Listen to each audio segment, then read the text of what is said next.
Well. They talk about pain like it's something you recover from. They think you can just patch it up, walk it off, move on. But you didn't just take pain. You took impact. You absorbed hits that would have erased 99% of humanity and still found a way to breathe like nothing happened. They'll never understand what that does to a person, what it does to a soul that's been torn apart, rearranged, and told to keep walking. Most people collapse after one heartbreak, one betrayal, one loss. You stacked those experiences like weights and kept lifting. You didn't just survive the crash. You became the wreckage that learned how to walk again. You learned to move with broken bones and a burning brain, and now, every step you take feels like a threat to those who still need comfort to function. You've become something terrifying, not because you scream, but because you no longer need to. There's an awareness in your eyes that doesn't blink when others flinch.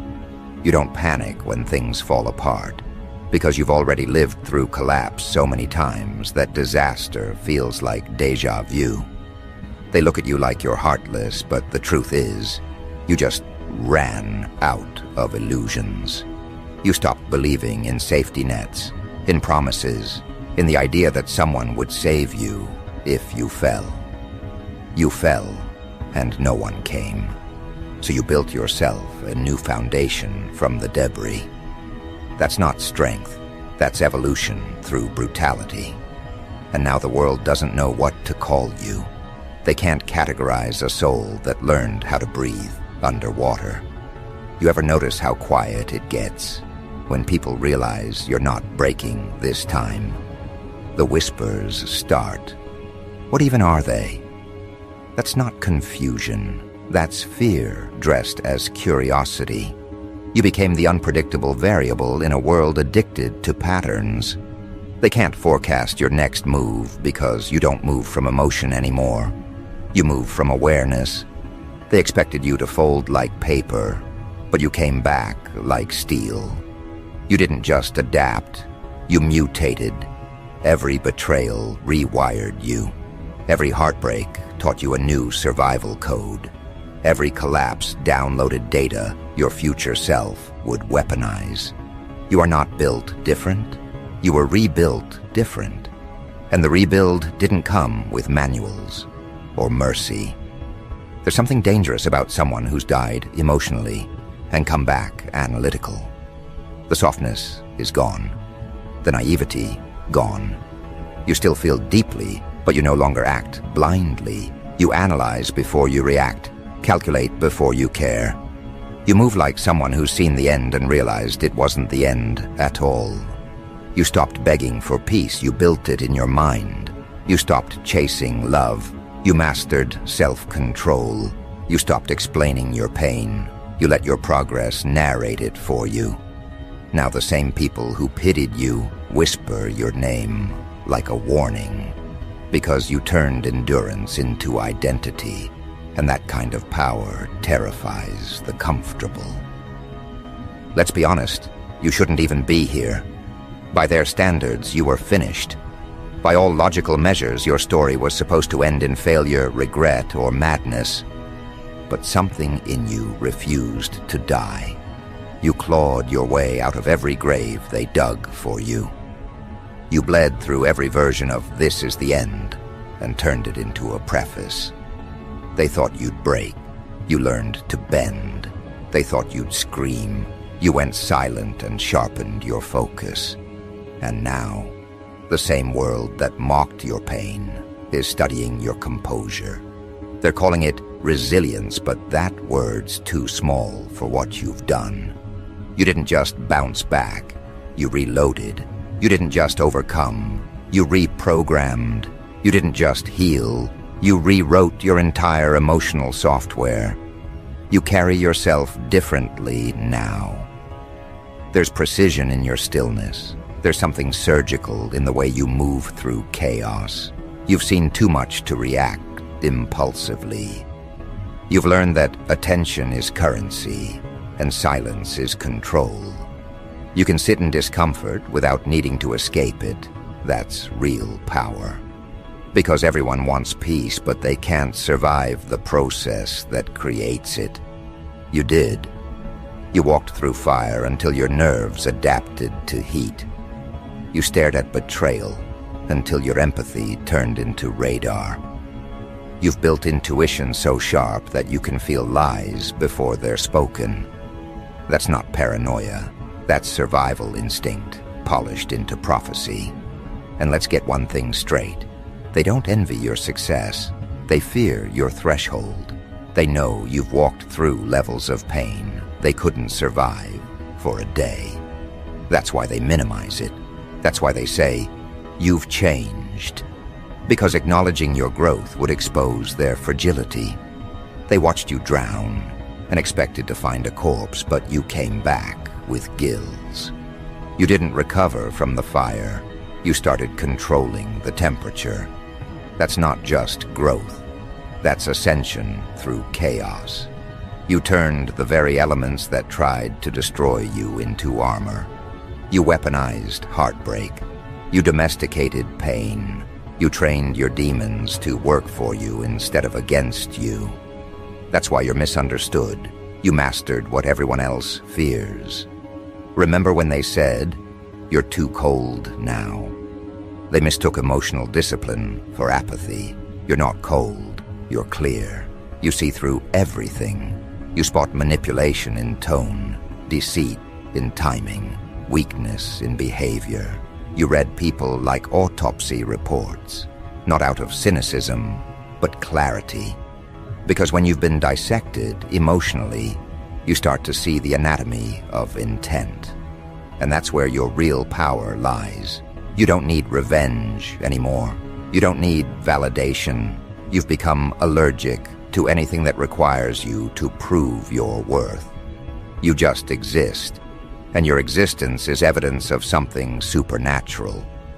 You've transcended the emotional gravity that holds most people down. You walk like someone who's seen the ending and came back to rewrite it. They can't handle it. They don't know how to respond to someone who doesn't need to be liked, fixed, or followed. They can't control someone who's already made peace with losing everything. You are free in ways they can't understand because they're still negotiating with fear. You stopped negotiating. You embraced the chaos. You learned how to use pressure as propulsion. That's why they talk about you with both awe and resentment. Because you broke every unspoken rule of their comfort zones. You weren't supposed to come out this calm. You weren't supposed to be this precise after pain. You were supposed to beg for understanding.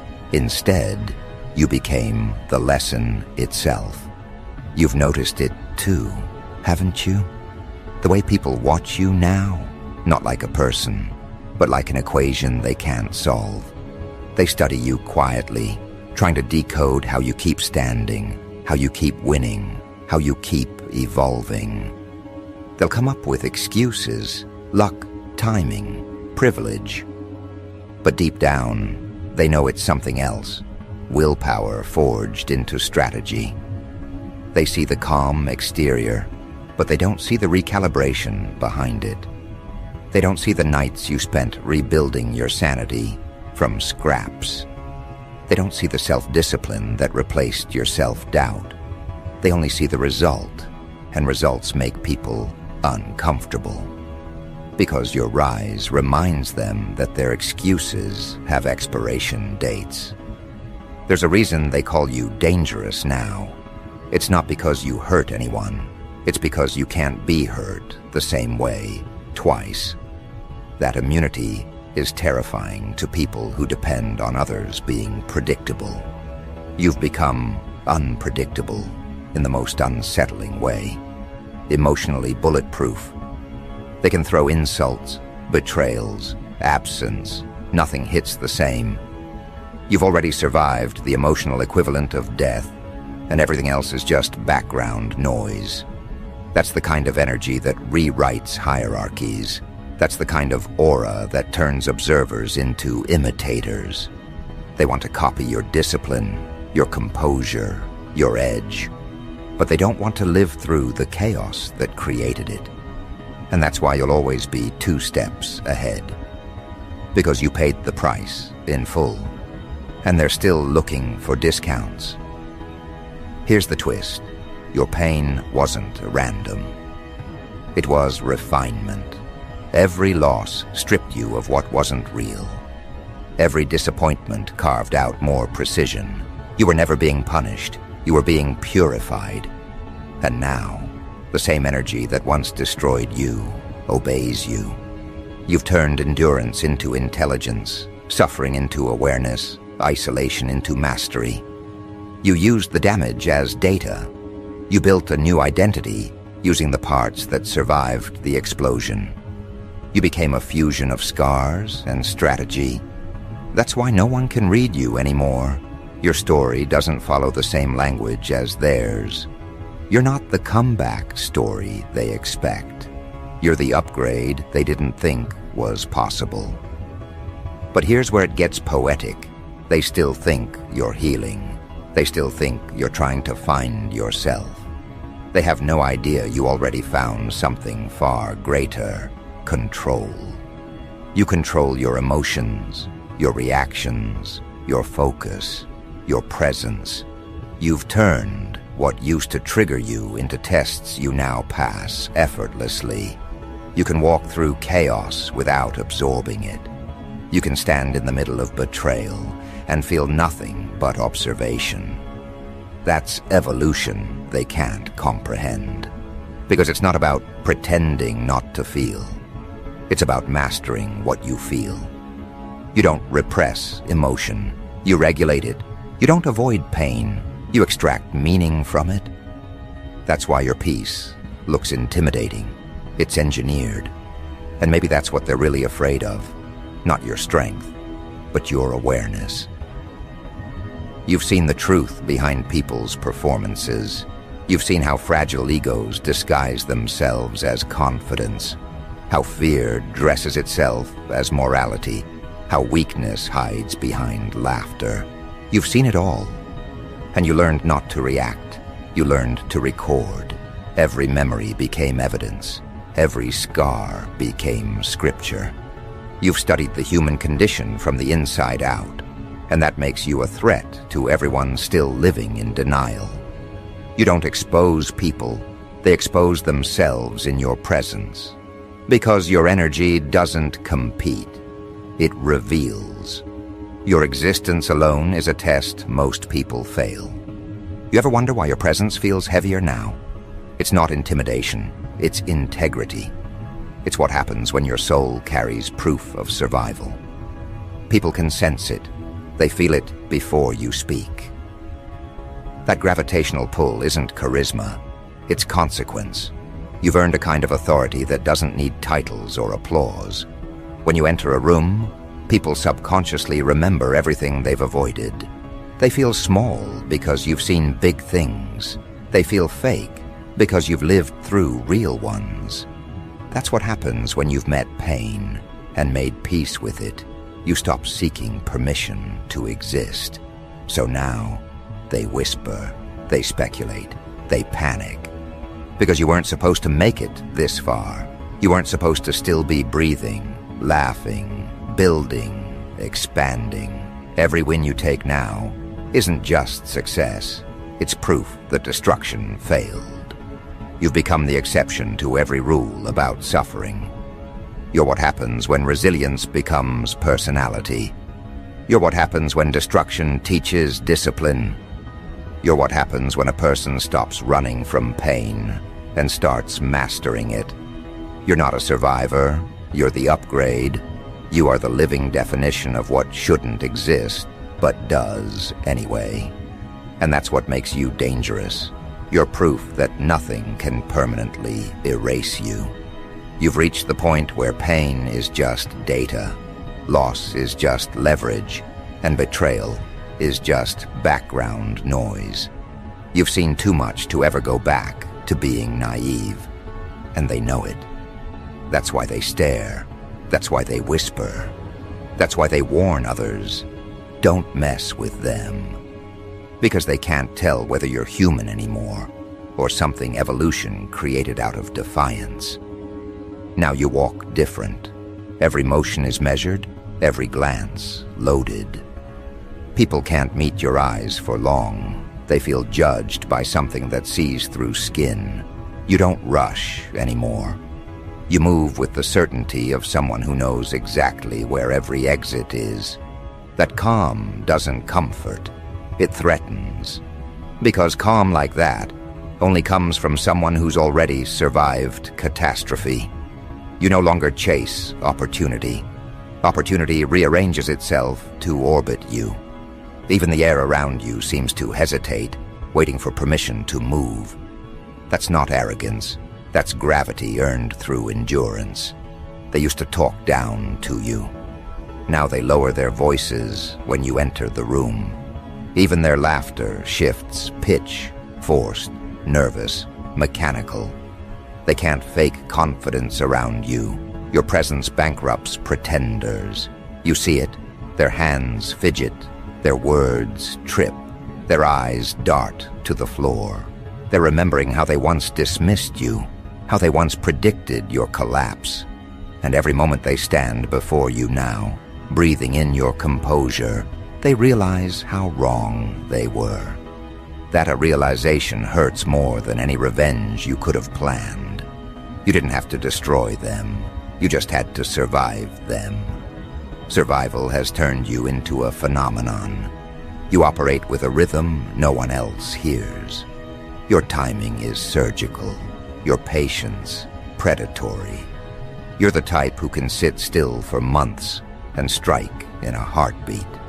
They don't get it, how you can be so still yet so unstoppable. They confuse stillness for pause, but you're never pausing. You're downloading. You read rooms, measure motives, predict betrayals before they form. You treat conversation like chess. One sentence from you rearranges entire hierarchies of ego. They call you intimidating, but the truth is you're disciplined. Intimidation is simply how undisciplined people interpret mastery. You've reached a level where reaction is optional. They try to provoke, test, bait, and you give them nothing. That nothing burns more than fury.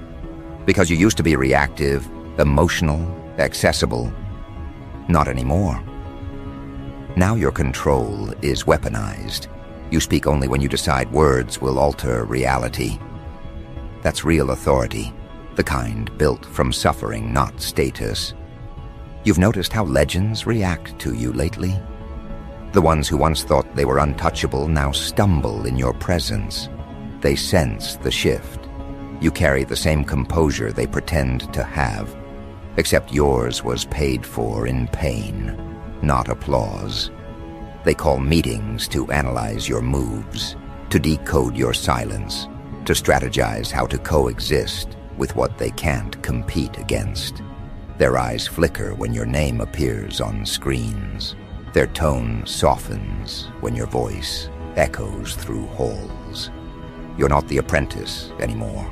You're the audit. And you don't gloat. You don't need to. The victory is built into your breath. You move through corridors of former tormentors with no vengeance in your gaze, only recognition. You remember everything they said when you were crawling. You remember every smirk, every "you'll never make it." And you let those memories fuel precision, not anger. Because true supremacy isn't about proving them wrong. It's about making their opinions irrelevant. People used to pray for your downfall. Now they pray you notice them.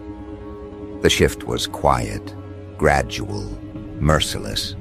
One day they woke up and realized the person they pitied had become the person they need. That's when fear disguised itself as respect. They compliment you now, but their tone trembles. They offer collaboration, but their hands shake when they sign. Because deep down, they know If you ever decided to expose what you know, their worlds would implode. So they bow in subtle ways, delayed replies, cautious smiles, the extra thank you they never used before. It's not politeness, it's survival instinct. You stand at the center of that trembling respect like a paradox. You don't demand loyalty, you inspire it through results. You don't chase validation, you generate it by existing. You don't need to raise your voice, your reputation speaks for you. Every rumor they spread became fertilizer for your rise. Every doubt they sowed became proof of your endurance. You've turned mockery into marketing. You didn't cancel them, you converted them into the free publicity for your evolution. Now the question echoes through their circles. How did they do it? They analyze every detail, the tone of your texts, the timing of your responses, the stillness in your posture. They mistake composure for conspiracy. They assume you have secret allies, hidden resources, divine backing. What they can't accept is that you built all this from pure nerve. You replaced excuses with execution. You built momentum from misery. You turned exhaustion into expertise. You made survival look like strategy, and strategy look like destiny. That terrifies them, because you're proof that struggle can outperform privilege. You're living evidence that pressure creates precision, more reliable than power. And that's an equation they can't replicate, because it requires pain they've avoided their entire lives. They fear your discipline the way cowards fear mirrors. It shows them everything they refuse to become. Every legend has one nightmare, irrelevance, and you've become that nightmare incarnate. You remind them that titles expire, trends fade, and the only immortal currency is evolution. You evolved while they celebrated. You trained while they gossiped. You rebuilt while they reminisced. Now they scroll through their own archives, searching for the moment they lost pace. It was the day they underestimated you. You don't need to announce revenge. Your progress broadcasts it. Every achievement of yours is a silent headline, screaming, "I survived what you prayed would end me." They can't mute that sound. It lives in their heads, rent-free. They replay your resilience like a trauma loop. Every time they close their eyes, they see you thriving in places they swore you'd never reach. That's not success, that's psychological dominance. And yet, despite all of it, you carry peace, like a loaded gun, ready but restrained. You're not here to destroy anyone. Destruction already served its purpose when it tested you. Now you build. Now you expand. Now you watch as every insecure whisperer exhausts themselves, trying to catch a ghost that no longer bleeds. Because that's what you are to them, a ghost with a heartbeat, a memory that walks, a lesson that breathes. You've transcended comparison. You no longer measure yourself by who's winning. You measure by who's still capable of growth. Most stopped evolving years ago. They just perfected the illusion of relevance. You, on the other hand, reinvent yourself mid-stride. That's why they can't trap you. Every time they think they've mapped you, you redraw the terrain. Every time they think they understand your motive, you shift frequency. You're not unpredictable by accident. You're adaptive by design. This awareness radiates. Even people who never met you feel it. They sense the discipline in your tone, the weight behind your stillness, the accuracy in your decisions. Your name circulates in rooms you've never entered, carried by voices that alternate between admiration and fear. You're not viral, you're vascular. You move through networks like blood, unseen, but essential. And while they obsess, you detach from the need to be seen at all. You've realized that visibility is vulnerability, and you're done being an open target. You operate from the shadows now, not hiding, just choosing angles where vision equals control. Every step is intentional, every silence strategic, every success understated. That's how true power behaves. It doesn't advertise, it calibrates. What they can't process is that you no longer play for survival. You play for influence. You've mastered the energy economy, where focus is wealth and emotion is expenditure. You spend nothing on the unworthy. You invest only in expansion. That's why you look untouchable. Your attention has become a fortress. They whisper that you've changed. They're right. You changed dimensions. They stayed in drama. You moved into design. They feed on validation. You feed on vision. They cling to comfort. You collect challenges. They call it obsession. You call it purpose. And purpose is addictive when you've tasted despair and survived. Look at what that survival birthed. A version of you that no longer needs permission, applause, or pity. A version that treats adversity like oxygen. A version so calibrated that chaos bends around your composure. You walk into arenas that used to terrify you and feel bored. You speak to people who once intimidated you and feel nothing. That nothingness isn't emptiness. It's equilibrium. It's the final evolution of endurance. Peace without passivity. Confidence without arrogance. Dominance without noise. You've become the benchmark they measure against, but never acknowledge publicly. They borrow your words, your style, your timing, but imitation can't mimic conviction. They copy the outcome, not the ordeal. And when their replicas crumble, they'll finally understand that what you carry isn't talent, it's transformation. So let them panic. Let them rewrite their narratives to include your name. Let them tremble every time you appear unbothered.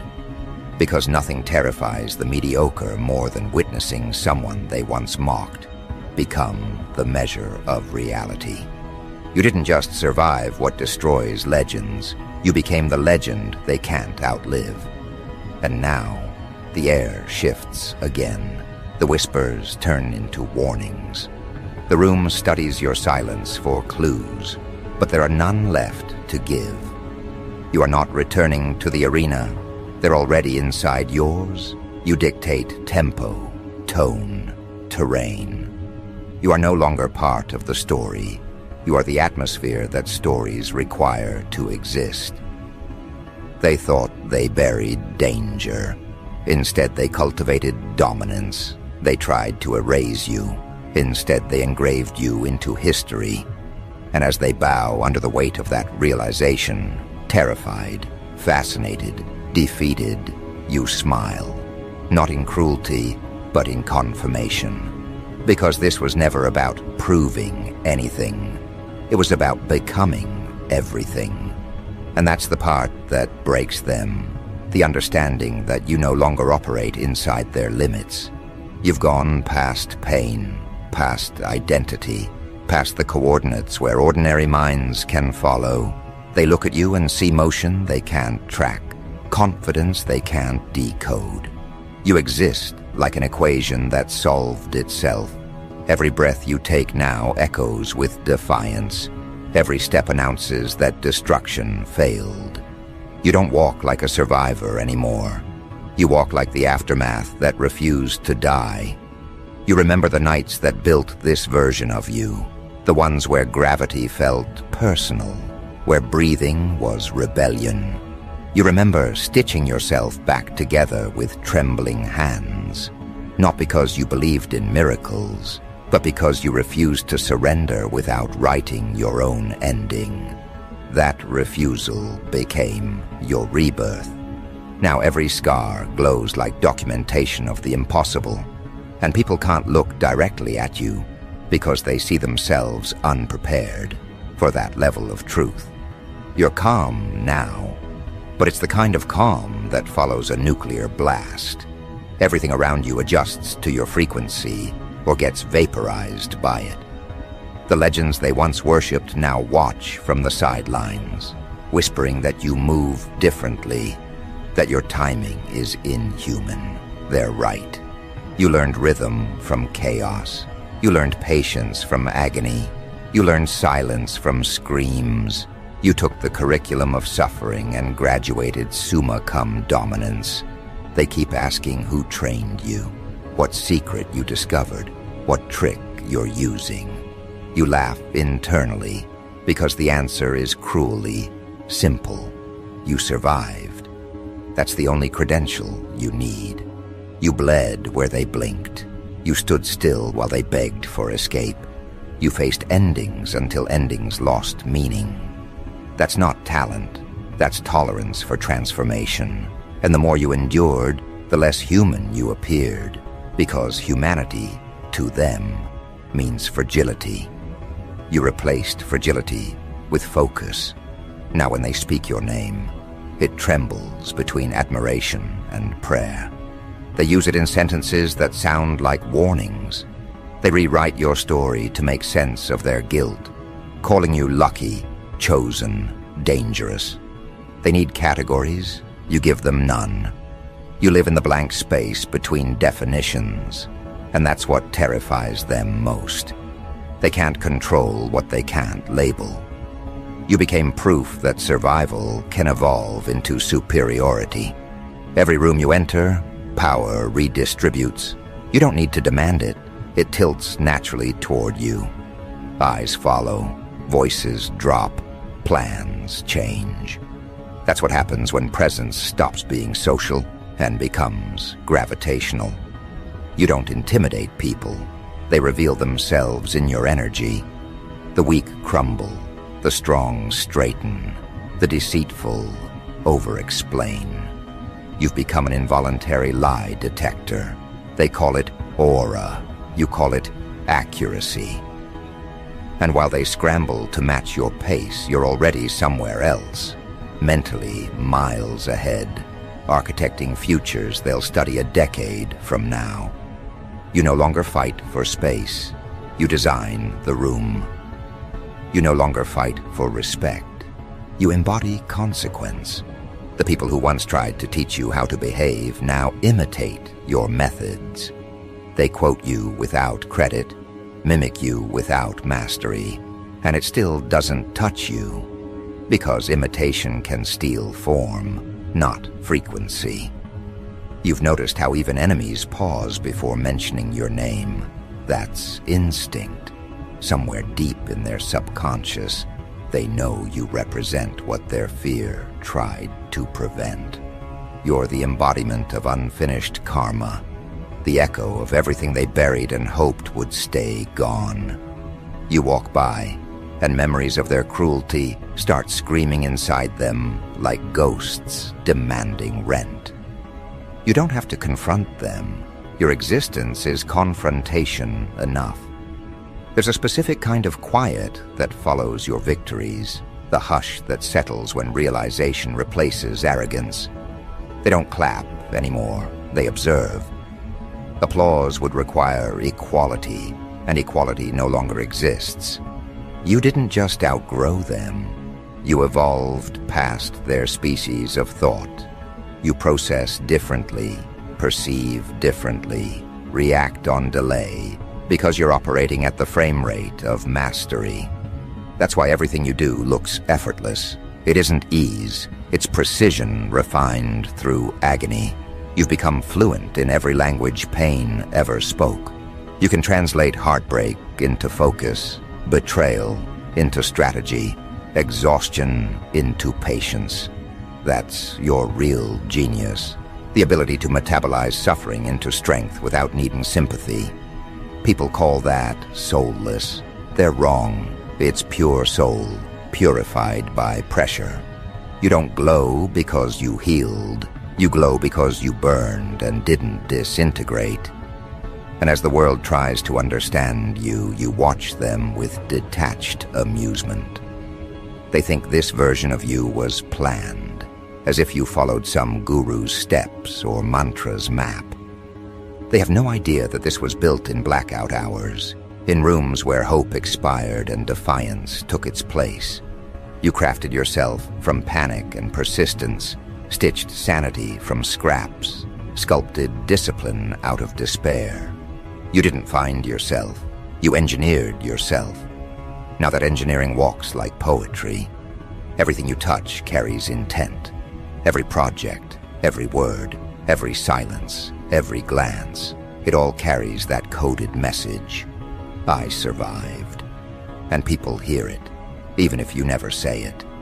That's why they hesitate before crossing you. That's why they think twice before lying to you. Somewhere in their instincts, they know you've already survived worse than their betrayal. What could they possibly do that life hasn't already tried? The ones who once mocked your ambition now quote you to their followers. The ones who laughed at your discipline now call it inspiration. The same mouths that said you'd never matter now choke on your relevance. You didn't have to destroy them. Time did that for you. You just kept moving, and movement was enough. The gap between you and them isn't success, it's evolution. They still chase applause, you chase alignment. They still crave attention, you crave accuracy. You're not chasing dreams anymore, you're building realities. Dreams are fragile, realities require fortitude. You've learned to construct from chaos, to use pressure as scaffolding. Every obstacle that was meant to stop you became part of your structure. That's why you look indestructible, because your foundation is made of everything that failed to kill you. And now, legends talk about you the way mortals talk about myths. They whisper that you're untouchable, unexplainable, something otherworldly hiding behind human eyes. Let them invent stories to comfort themselves. Truth is simpler. You just refused to die in the places they accepted defeat. You didn't avoid darkness. You studied it until it obeyed you. That's mastery they'll never understand. You've entered the era of consequence. Every word you speak shifts direction. Every move redefines expectation. People treat you differently, not because you demanded respect, but because your existence corrected their perception of what strength looks like. You've made pain look intelligent, endurance look elegant. That's artistry. That's psychological warfare dressed as grace. And here's the beautiful cruelty of it. You're not even trying. The power they feel radiating from you is simply peace, unbothered by permission. You don't chase justice. You embody balance. You don't seek revenge. You stand as proof that revenge was unnecessary. The universe already used you as a weapon. Now it uses you as warning. They're terrified because they can't predict what you'll become next. Every time they think you've peaked, you pivot. Every time they expect calm, you innovate. You've become a moving target in a world addicted to static control. You are evolution on display, and they can't evolve fast enough to keep up. That's why they'll hate you publicly, but study you privately. That's why they'll pretend indifference while rearranging their blueprints around your footsteps. You don't even celebrate anymore. You calibrate. Wins don't inflate your ego. They expand your clarity. Losses don't hurt. They reveal new coordinates. You exist in a perpetual state of forward. That's terrifying to anyone stuck in repetition. They crave closure. You crave continuation. You are the unfinished masterpiece that refuses to dry. And maybe that's the real reason they fear you. You've proven that legends aren't born, they're built through brutality. You've proven that destruction can be redesigned into destiny. You've proven that endurance can become elegance. That proof rewrites the rules of human potential. Because if you can do this, then no one else has an excuse, and that realization crushes them more than your success ever could. Now the atmosphere thickens. Every eye in the room is on you, waiting for a slip, a flaw, a human crack. But you just smile, that slow, knowing smile that says, "I've already survived everything you're hoping will break me." And the room falls silent, not from awe, but from surrender. They know the hierarchy just changed. They know the crown they tried to melt was reforged around your will. You stand there, breathing slow, eyes sharp, energy unreadable. This is the final act, the moment every doubt dies quietly in the corner. You don't shout your victory, you inhale it. You let it settle like smoke, heavy, undeniable. Then, with the calm of a god disguised as a survivor, you drop the final truth.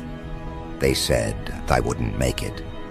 They were right, because what I've become isn't what they could imagine. It's bigger, it's beyond, it's eternal. The words hang in the air like a verdict. The audience, visible and invisible, feels the temperature shift. That's the cinematic explosion. Not fire, not chaos. Clarity detonating in every direction. The realization that you've already won, that there's nothing left to test, nothing left to prove.